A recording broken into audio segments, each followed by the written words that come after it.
Hello, I'm Gus Downing, publisher and editor of the D&D Daily. And today we're with Karl Langhorst, Corporate Director, Loss Prevention, the Kroger Company.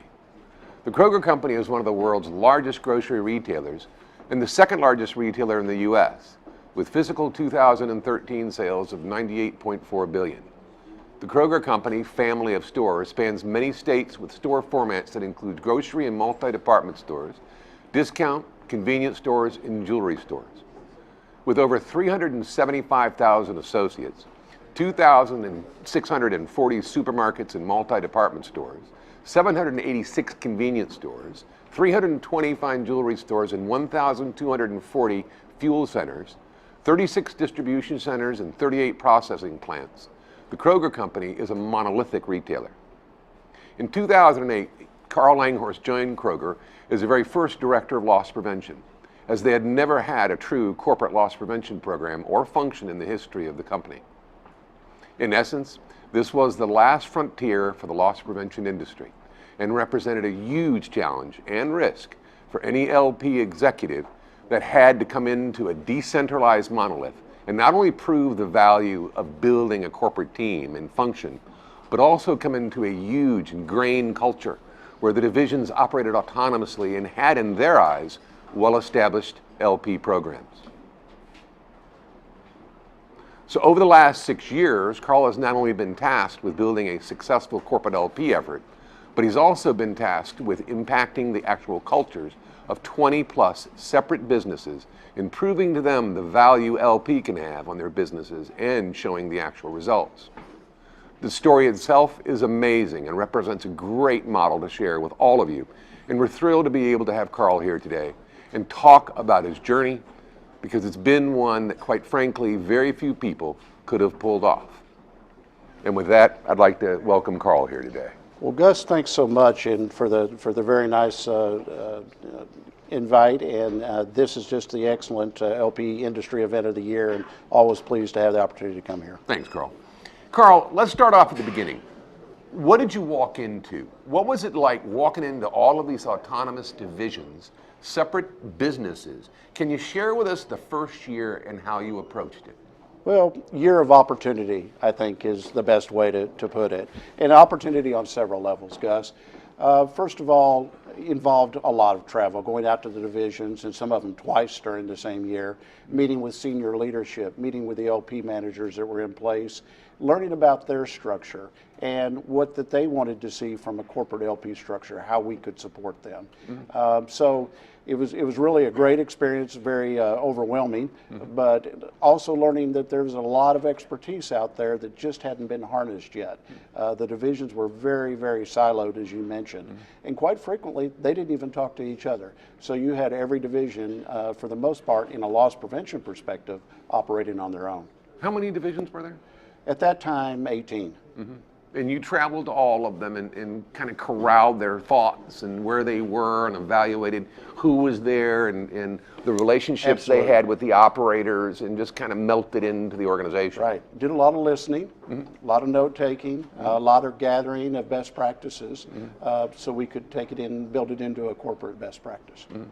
Simultaneously to this, you've got corporate America, corporate Kroger, Absolutely. rolling out a lot of programs. Absolutely. I mean, there was error exception-based reporting systems. There were some other initiatives that I believe the senior executive Ken was working on while you were there, or right before you came, and then also when you first joined. Right. Can you give us an idea of some of those corporate functions that you're working on and programs?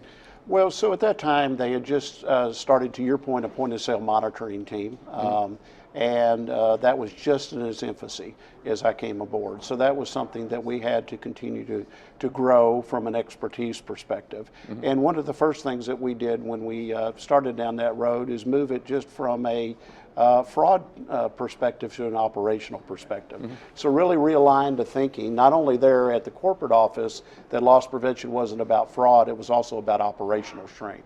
And took that same perspective when we started to do cases and shared it with the division LP. And quite frankly, that was a huge mindset change for a lot of them. Sure, sure. How big was that program? How big is the program now? I mean, how many people are in the department? What does it look like, if I can ask that? Sure. We currently have 18 analysts covering 22, 23 divisions, because now we're starting to take on our convenience stores as well as our jewelry stores. So in the first year, you're getting a handle on all these corporate programs that are just rolling out, plus the 18 divisions. Right, absolutely. Okay, so can you give us, talk to us about, while you're at the divisions, you're working with the corporate functions and programs you're rolling out. Now, how did you manage the senior management expectations and relationships while you were trying to reinvent the entire LP culture? Because, they're looking for results and reductions and shrink globally and immediately. They are. Very fortunate. Our CEO just retired, very open to listening what my focus was from a loss prevention perspective. Keep in mind, and I think you said it in the introduction, they had never been exposed to loss prevention at the Kroger Company. It was very much, for the most part, especially at the corporate level, a security mindset. So they were very open to listening to loss prevention, understanding that it was a very dynamic change that we were about to undertake in mindset, and very supportive of it. They knew that would take time, and it took a while, but we've had pretty good results. So how was the reception out in the field in all of these divisions when you first showed up? Division by division, and that required a while. It was actually about a 2-year transformation. Okay. Kroger, again, is a unique company. It's not so much a top-down driven company, which makes it so great. They really do listen to a lot of feedback from the divisions. And so during that process, I had to go out and resell that program every single time in front of senior management every single time at meetings, along with the loss prevention staff. So you had to remember where every 18 divisions were at any given time. You did have to remember it. I got to know all the airports very well. I'm sure.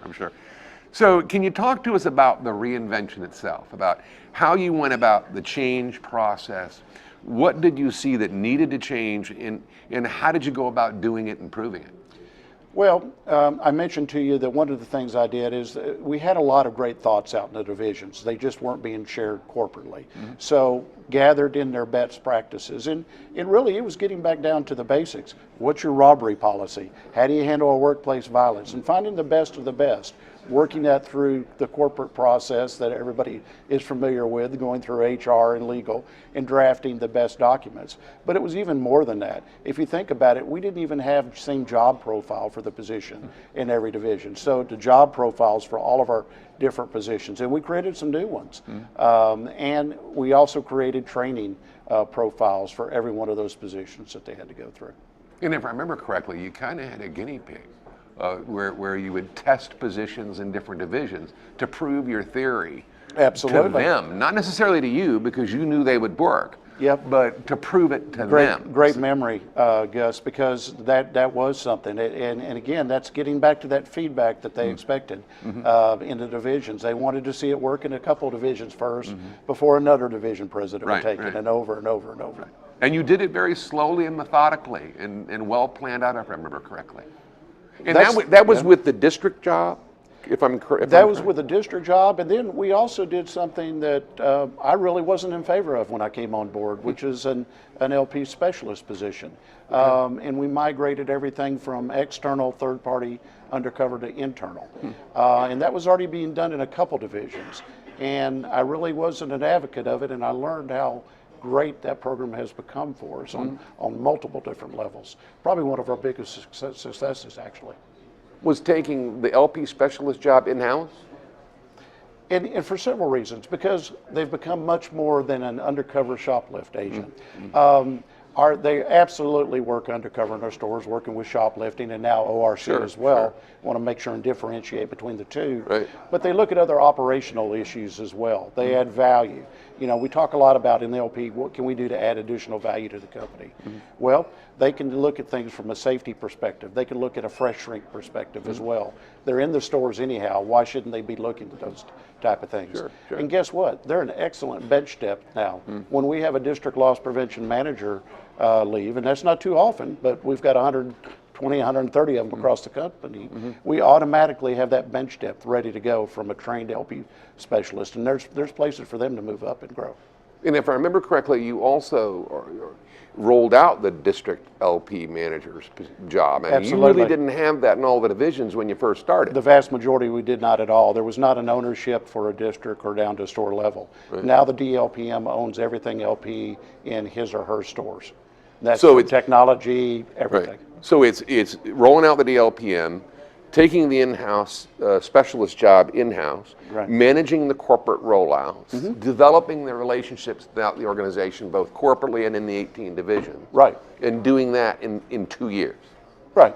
basically. A lot of work, Carl. Little work, yeah. A lot of work. Had a great team. Yeah, sure, absolutely. I mean, you obviously elevated the LP profile throughout the organization from the district level, divisional level, to the corporate level. And with that comes increased expectations. So how did you and your team go about making sure that you did just that the effort and the team added value and exceeded expectations? Well, Kroger is excellent about measuring everything. Most retailers are, and we seem to excel at it. And so we do measure quite a bit. And obviously, if, from an LP specialist perspective, we take a look at a lot of different metrics. LP technology, which we're very heavily involved in, have our own technology department. We measure our returns very much as well. And then, quite frankly, as business partners. And I'll just give you a case in point. Last week, I was on a call where we had some LP technology on the front end, and the two weren't playing very nicely together. Within a day's time, we were able to have our corporate IT people on the line, my technology people, our point of sale people, and myself came to a solution, figured it out, and got things back on track again. You don't do that without partnership. That's really hard to do in a corporation our size. And it was just really after the end of the call, I was amazed we can have that much cooperation in such a short amount of time and get the ship going the right direction. There you go. Carl, I know how important your team is to you and how you really made that a priority. Can you share with us how you're developing your team and what the corporate effort looks like now after building it from scratch? Well, you know, one thing I do challenge everybody, and I've spoken about it before, is what are you doing to educate yourself? I took on that challenge here recently, going back and working on my master's degree, and I shared that with my team and given them the same expectation. Great. So we're always continuing to develop ourselves. Kroger, as you mentioned, is a very diversified company, so I'm always learning something new. In the last year, we merged with a health food company. We merged with a pharmaceutical company. We merged with another grocery retailer. So every day, we're being challenged to learn something new. We're in the process right now of taking on the jewelry stores from a loss prevention perspective, and we're going to cross-train some of our district loss prevention managers that are in our traditional grocery stores to learn more about jewelry LP as well. You know, lastly, Carl, you've spent the last 6 years building the Kroger effort. So what's the takeaway? What did you learn from the process? And how do you share that with younger LP executives and our viewers? Be flexible. Be flexible, and that's a tough trait for me to learn. And I would say that's still a work in progress. Come to work every day realizing that you're going to meet a new set of challenges. Keep an open mind, be ready to meet those challenges. Look for a way to say yes to somebody, because when you start doing that enough, they realize that you truly are a business partner and you want to help them out. Fantastic. Well, that's it for this episode, ladies and gentlemen. I want to thank Carl for taking the time, and I want to thank all of you for watching. So until next time, let's keep them all safe out there.